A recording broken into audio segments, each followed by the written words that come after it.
Hello, this is Richard C. Wilson with the Family Office Club. Today we're doing an investor mandate interview with Nitin. Welcome, Nitin. Hi, good morning, Richard. Nice to sort of have me here. Thank you. Sure. Yeah, I appreciate you doing this interview. Can you share where you're based and what type of investor you are? Essentially, Richard, we are a single family office. We are based in Delhi in India. We are a 300 million USD assets under management, and we invest across different asset classes, namely private equity, venture capital, real estate, public equities, real estate, and private debt as well. Okay, great. And the geographical scope of your mandate is both India as well as US based. Is that correct? Correct. 70% is India and 30% is US, UK, EU, and Southeast Asia. Okay. When it comes to the US allocation, what is the number one or top three types of US investment opportunities that you're seeking right now?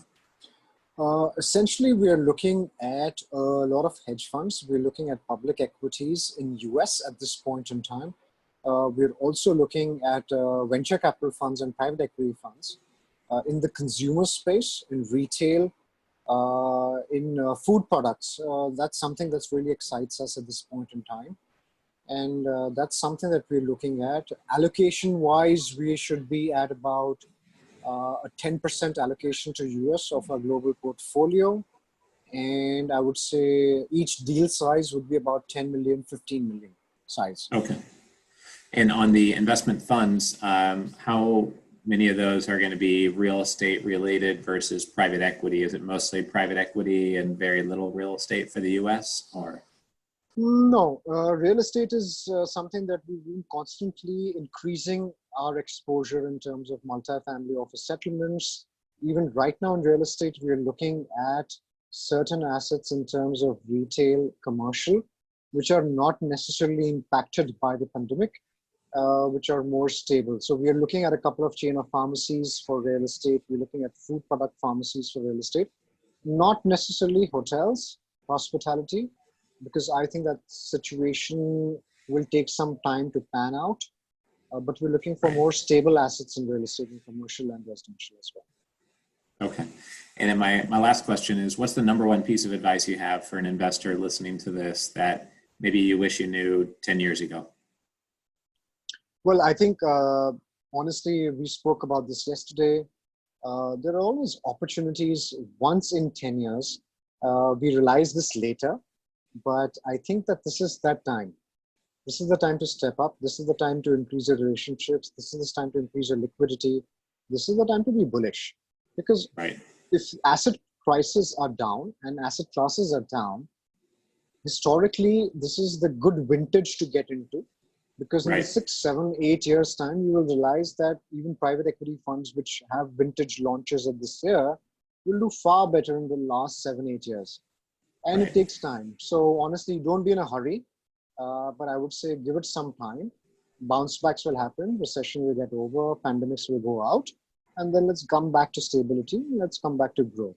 I think that's a process. It takes time, and Right. there is no hurry for it. So we are patient. We enjoy this opportunity, honestly, Richard, because valuations are far down, deals are good. So we enjoy this at this point. Sure. Great. Yeah, appreciate you sharing that. And thanks for being on the virtual investor discussion panel. For those that haven't seen it yet, Nit was on our recent private equity investor discussion panel that we just hosted yesterday. So you can find that in the member portal.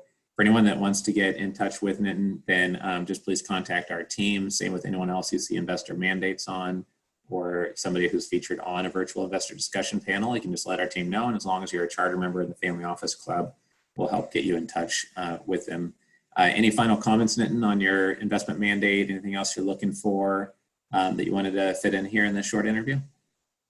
No, I think that the deal flow between US and Asia has to pick up. It's a bit slow at this point in time, but we anticipate over June or July, after Q2 for US and after Q1 for Asia. I think most of the participants in markets will get a fair sense of how it's impacted companies and businesses. Right now, it's too bit initial. I think after a quarter or two, we'll be fairly in a better position to evaluate the impact. I feel Sure. bullish about the fact that it's looking like a good way to get into August and September. And I think people need to be patient with this. We can't time pandemics and economy and recession situations, but we can definitely know when the valuation is down, and today is a good time to buy rather than sell. So I think in context, we're bullish in the long run. Short run, anything can happen, but long run, we should be okay right now at this point. Sure. Great. Yeah, well, appreciate doing this interview, and thanks for being on the discussion panel yesterday. I'm happy to keep in touch and trade notes on deal flow and, you know, what you're seeing there versus, you know, what we're seeing going on here. Appreciate you being part of everything. Great. Thank you. I hope that the Super Family Office Summit happens in Miami. I'm looking forward to that. So Yes. we hope Yeah, for we'll that have it happen as well. in some form. Yeah. Take care. Thank you. Right in.